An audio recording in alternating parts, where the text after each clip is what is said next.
A single bored-looking guard stood between us and the exit. All the other soldiers must have been at the main gate, either being entertained or annoyed by Mr. Silton and the others. "How do we get past him then?" whispered Heather as we crept closer. The old lady smiled. "I'll create a distraction and you two run for it," she said. "No, Mum," said Heather. "If we're leaving, you're coming too." But Mr. Logan soon solved our dilemma. As we quietly jogged through the exit, Mr. Silton and the others tore round the corner in the van before screeching to a halt, all the while Mr. Preston shouting and gesturing for us to get in. When things had finally quietened down, I asked Heather what was going on. "It all changed after Dad died," she said, explaining that because the professor didn't want anything to do with me, the old man's financial investors split the company into 12 divisions and began manufacturing all sorts of robots. So the old man, he was actually my creator, my maker. I suppose a more poetic man might have called him my father. Soon, the robots were sold to every country, Heather continued, saying that when a small skirmish in the Middle East turned into a global war, every country started using robotic troops. In literally less than a day, every country's robots realized that the other robots were not the problem, the humans were, and, very logically deserted, with disastrous consequences.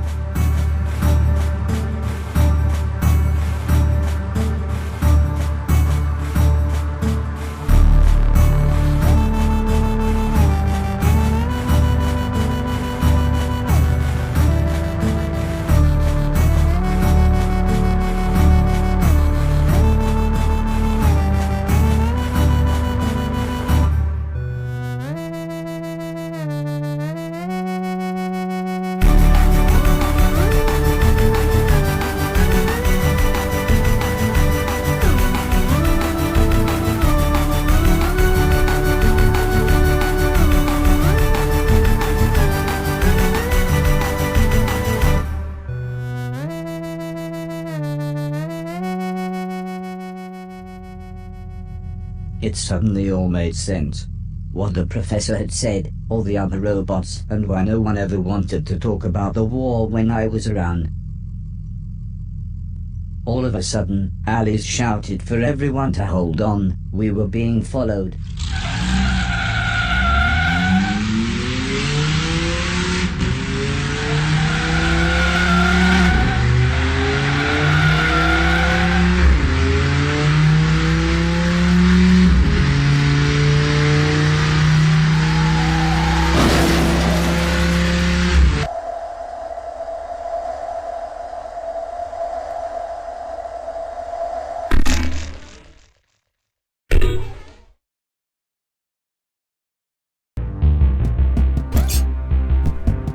I'd never really considered the idea of God, but I actually prayed that Heather was okay. We'd fallen pretty far out of the van, and I wasn't sure I'd really braced her fall.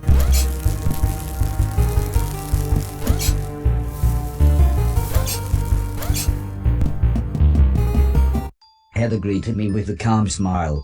"I thought you'd find me easier than I'd find you, so I thought I'd stay put." I made a small shelter as quick as I could.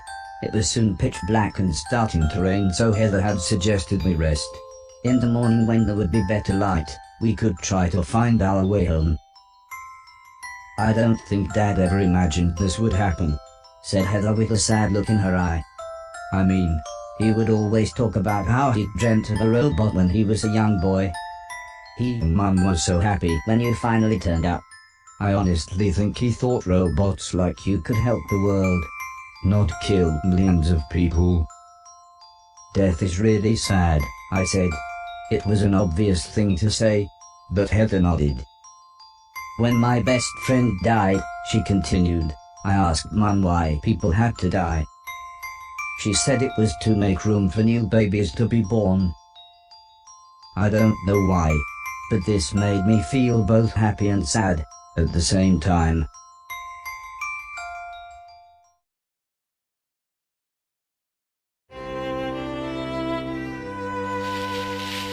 Mr. Preston practically fell through a bush as he said, "There you are. We've been looking for you all night."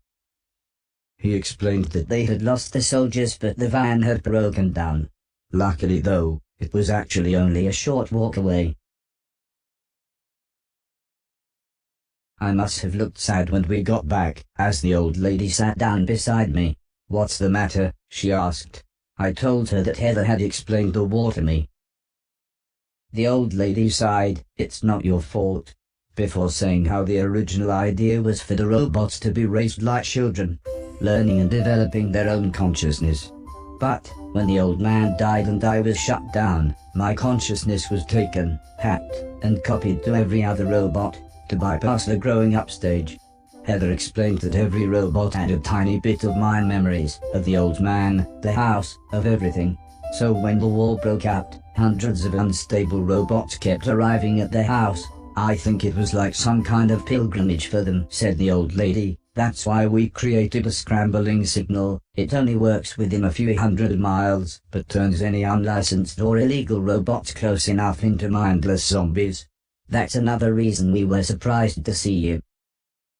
Heather explained how most of the planet had been taken over by robots. She said they were looking for more people, but it wasn't looking good.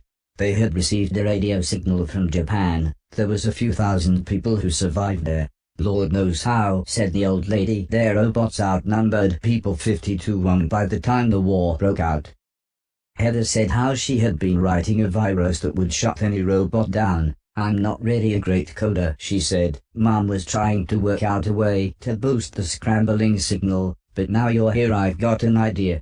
The old lady smiled and slowly nodded. "We should be able to clone your personality and broadcast your consciousness to all the other robots." Heather smiled. "We'll make them all nice." "Robot," interrupted Mr. Sultan, "we're nearly done, but we're all starving. See if you can catch us one of them rabbits."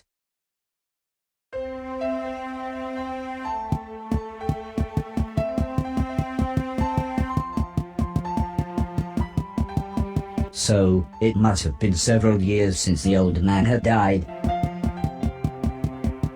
It was strange. Heather was now as tall as me, if not taller. But at least everyone was back together. I was so happy for the first time in ages. I just knew everything was going to be alright. After all we needed to do was save the world, or at least help put it back together. I suddenly realized what Mr. Sultan meant by "we're all starving."